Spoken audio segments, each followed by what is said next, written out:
brand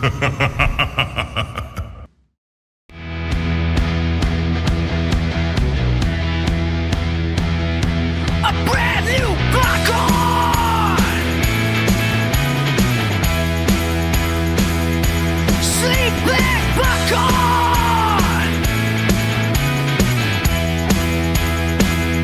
A budget price Buckhorn.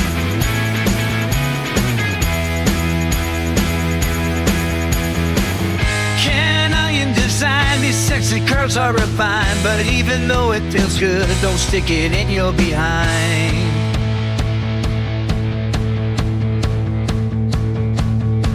You see, a cat.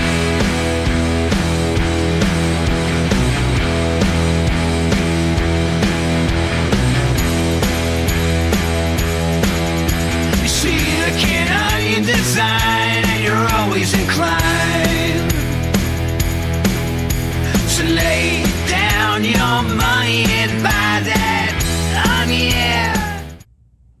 Hey guys, Jim here. Welcome back once again. Thank you for joining me as always. Today I would like to share with you another release from the Karbon Knives brand, and that is the brand owned by Mr. Ken Onion, a living legend in the knife industry.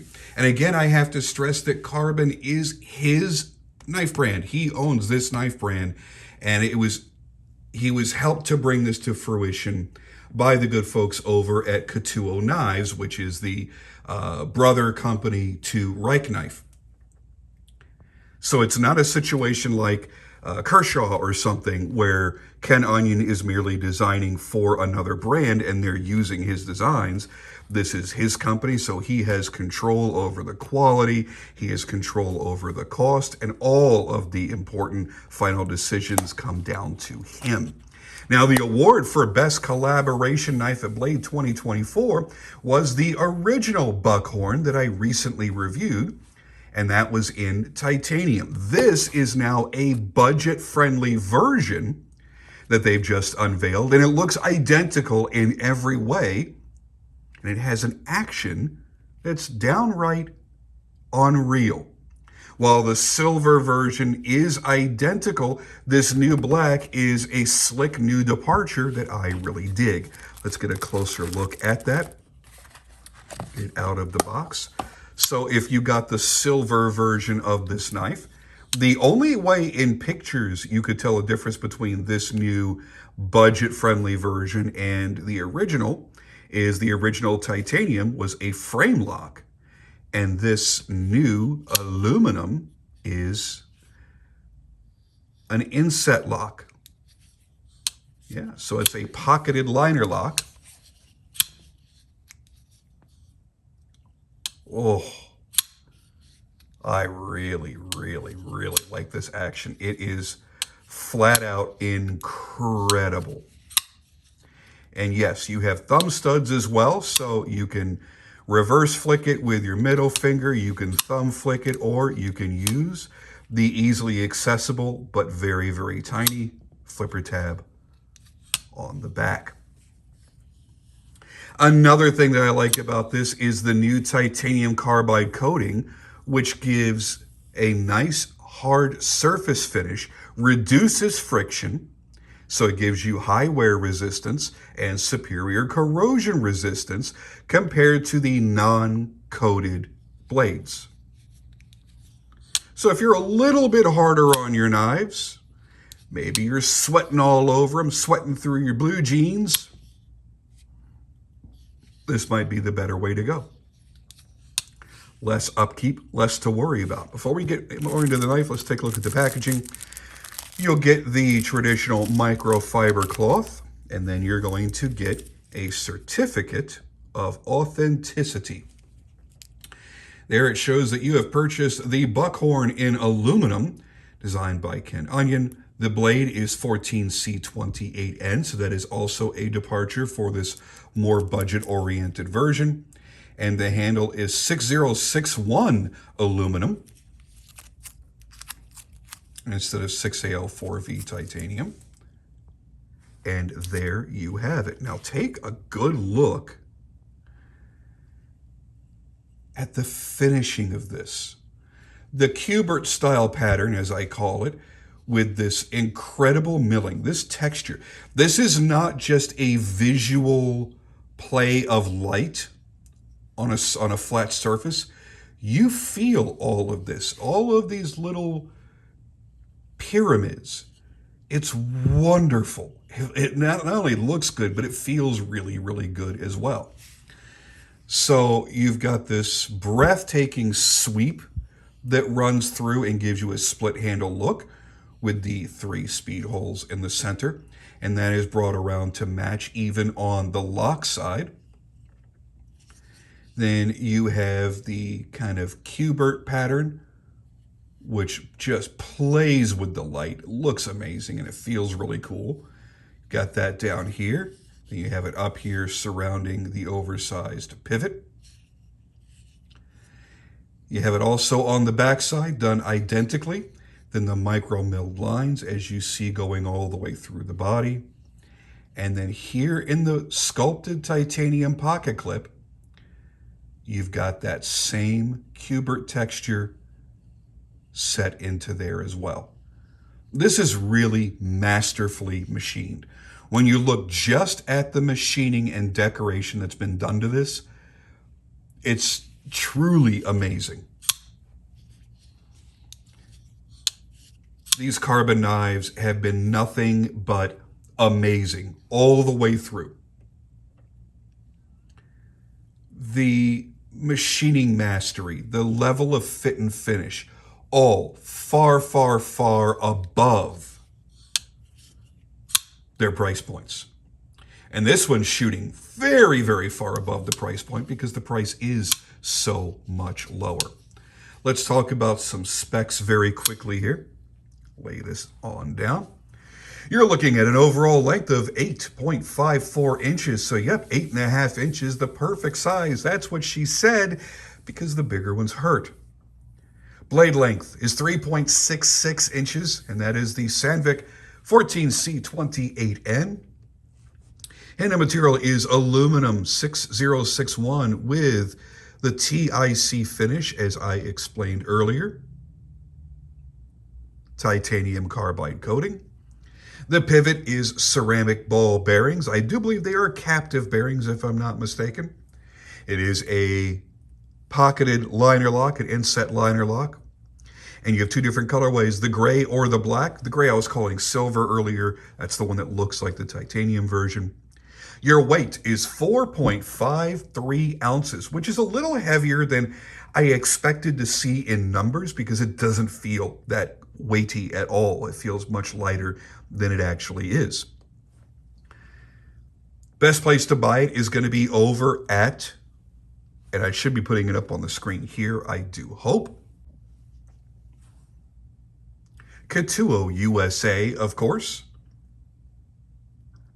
And I'm not sure if Karbon Knives has their own website that they're selling from yet or not. Between the time I have recorded this and I am editing this, I will have checked, and if they are, I'll put that up on the screen as well. But I do know Katuo is the place to purchase them for certain. You know, you're always going to get the best price there because they are the direct source for carbon knives. So my overall thoughts, honestly, are going to mirror the original titanium. The fact that you've got the palm swells, how rare is that? Outside of an RJ Martin Q36, I think the original, oh God, what was it? There was a Kershaw Ken Onion design. The Blur, I think, may have had some palm swells. That's the only knives I've ever owned in my life, folding knives, that had palm swells built into the middle. And between that and the beautiful organic flowing shapes for the profile of the handle, it feels truly magnificent in the hand. And that's not an exaggeration. That's not just trying to use grandiose words. It is magnificent. It feels like you melted a stick of butter in your hand and that's how it came out. It's just perfect. And I've got big, big hands. The action, as I mentioned earlier, is glorious. It is butter smooth. It is lightning fast. Now, it is kind of a medium detent. I honestly expected a snappier, stronger detent, but it honestly doesn't need it. It's certainly a strong enough detent to hold the blade in, doing its main job, and it's just enough resistance for you to get that perfect flip. So here we have straight up and down on a quick light switch flip. Takes no effort at all. Thumb flicking, reverse flicking, it doesn't matter. It is absolute perfection in every possible way. Now, if you're looking at this going, man, I don't want 14C28N, which honestly, that is not a bad steel. That's better than many premium steels that we've had over the last couple of decades, if you want to be, if you want to really dig into it. Well, I don't want aluminum. I want premium all the way through. You got it, man. Just get the regular Buckhorn. That'll be titanium. It'll be, I believe they did M390. My memory is fading. Pretty sure it was M390. If not, maybe S35VN. But, I mean, you've got, the choices are right there for you, man. They'll look identical, the same detailed milling, the same sculpting of this frame that just feels so friggin' good. The only difference is you can't get this tactical look of the all black in the titanium version that is only available in the aluminum version. I hope they rectify that. I hope they do an all black soon in the titanium, because I'll be honest with you, looks wise, visually, I definitely prefer this one. And I kind of got a little bit of a Smokey and the Bandit vibe off of this with the black and gold. Now, I'm not a big black and gold person. Maybe black with a little bit of copper. If I'm going to go into a gold color, that copper or rose gold color, sure. But the brassy yellow or yellow gold, I'm not generally a fan of against black, but I don't know, man. It kind of works on this. I'm kind of okay with that here. So yeah, man, if you want a little bit of that Smokey and the Bandit action, go for it. Ain't nothing wrong with that. There's no shame in that. There's not a single thing about the design, the feel, the balance, the action, the lockup. There is nothing I would change about this knife. The blade shape is a phenomenal blade shape. The ergonomics are absolutely, for my hand, dead on perfect. All of the detail points, the finishing, the milling, everything is perfect. I've heard some people express their displeasure in the size of the pivot collars. Sure, I get that. Visually, that could be a bit of an imbalance for you. Maybe you think it's just a little bit too loud, a little bit too much going on. I'm not even going to argue that. And I'm not going to make excuses for it. But when you look at it, it's done for a reason. It's meant to look like the backside of a shell casing with an intact primer. Or back here with a fired primer. So I think it's kind of cool. So if you're a gun person, it's probably going to work well for your mentality. I know it certainly does for mine. I'm a big gun person, so I think it's pretty darn fantastic. Overall, every little detail, from the angle of the thumb studs to give you the perfect leverage, to the shape of the flipper tab to keep it low profile but still working, and the way that this is even shaped to give you the perfect follow through and runoff from that,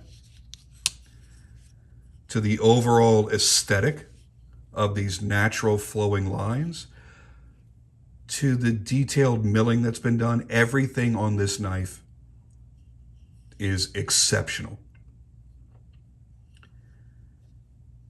And think about this, someone at Ken Onion's status. It's very rare that you see him make a handmade custom anymore. If this, and I just want you to bear with me for 1 second as I go off on this tangent. If this were a handmade custom by him, okay, would it be titanium, maybe exotic, going into zirconium, whatever.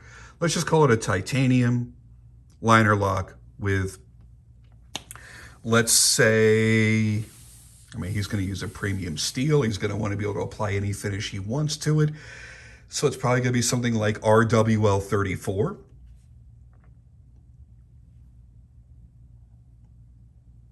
This knife, as it sits right there, would be $6,000, $7,000, $8,000.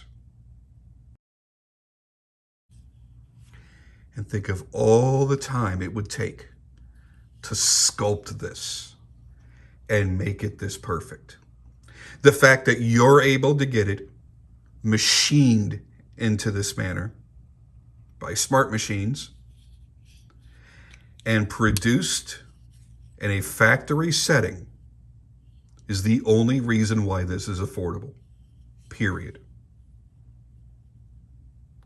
Even if this was a mid-tech where he has everything CNC and EDM cut, and then maybe he puts the final edge on it, tunes the action, sets the lock himself, and then places it gingerly into a box and signs a COA, that would still be $3,000, $4,000 knife.